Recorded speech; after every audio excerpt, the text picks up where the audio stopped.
ज्याला ज्यांची ताकद आहे त्यांनी त्याच्यासाठी वापरायची, आम्ही आमच्यासाठी वापरणार. अजिबात कोणाला दादागिरी करायची नाही. लोकशाही प्रमाणात तुम्ही उभा राहताय तसे आम्ही उभा राहतो. आम्ही ठरवणार कोण माणूस द्यायचा कोण नाही द्यायचं. त्याच्यावरती दादागिरी कोणी करायची नाही. आचारसंहितेचे सगळे नियम पाळून प्रत्येकानं वागायचं, ती कोणताही पक्ष असो. वर्षानुवर्षे पिढ्याना पिढ्या तुम्ही उभा राहताय. एखाद्या गरीबाचे लेकरं उभा राहतात लोकशाही मार्गानं, तुम्ही त्यांना रोखायचं नाही. अजिबात तुम्ही रोखायचं नाही.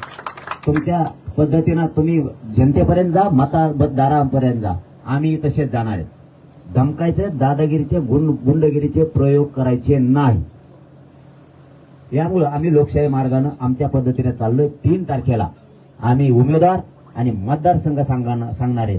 म्हणजे 4ला सकाळपासून फॉर्म काढायला सुरुवात होणार आहे. आणि इथूनच सगळ्याच्या साक्षीनं महाराष्ट्रातल्या मराठ्यांना विशेष करून सांगतो, ज्यांनी ज्यांनी फॉर्म भरलेत, ज्या मतदारसंघ आहे त्या मतदारसंघाचा फॉर्म काढ म्हणलं की समाजासाठी फॉर्म काढून घ्यायचा.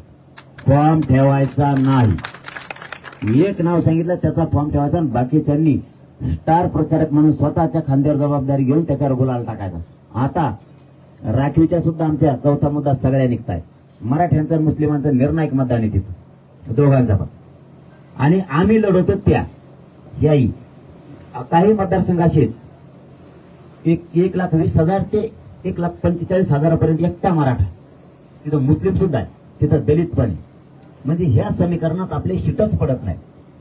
फक्त शांततेत आणि लोकशाही मार्गाने सगळ्यांनी चालायचंय, संयम ठेवायचाय. माझ्या समाजाला सांगतो, मान कापली तरी मी हटणार नाही. तुमच्यावर किती दादागिरी झाली, किती गुंडागिरी केली, एकाही मराठ्याने माग घालायचा.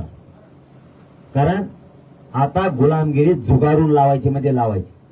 अजिबात कोणाच्या दहशतीत जगायचं नाही. आणि मी ही समाज या राजकीय लोकांच्या गुंडगिरीतून बाहेर काढलाय. मी माझा समाज आजाद करण्यासाठी यशस्वी झालेला आहे. माझा समाज एकजूट होऊ देत नव्हते, तो झाला. यांच्या अन्यायाच्या जाळ्यातून मी माझा समाज बाहेर काढला. मराठ्यांनी इथून पुढे आजाद म्हणूनच जगावं. कोणाच्याही पाठीमाग स्वतःचं लेकराचं भविष्य फरफटत नेऊ नये. मी या आजच्या झालेल्या बैठकीच्या माध्यमातून सगळ्या समाज बांधवांना सांगतो.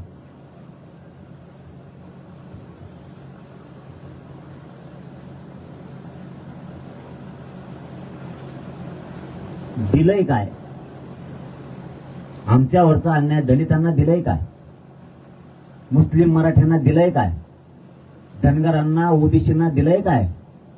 मायक्रो ओबीसी आत्ता या रडतो. काय दिलं शेतकऱ्याला तुम्ही?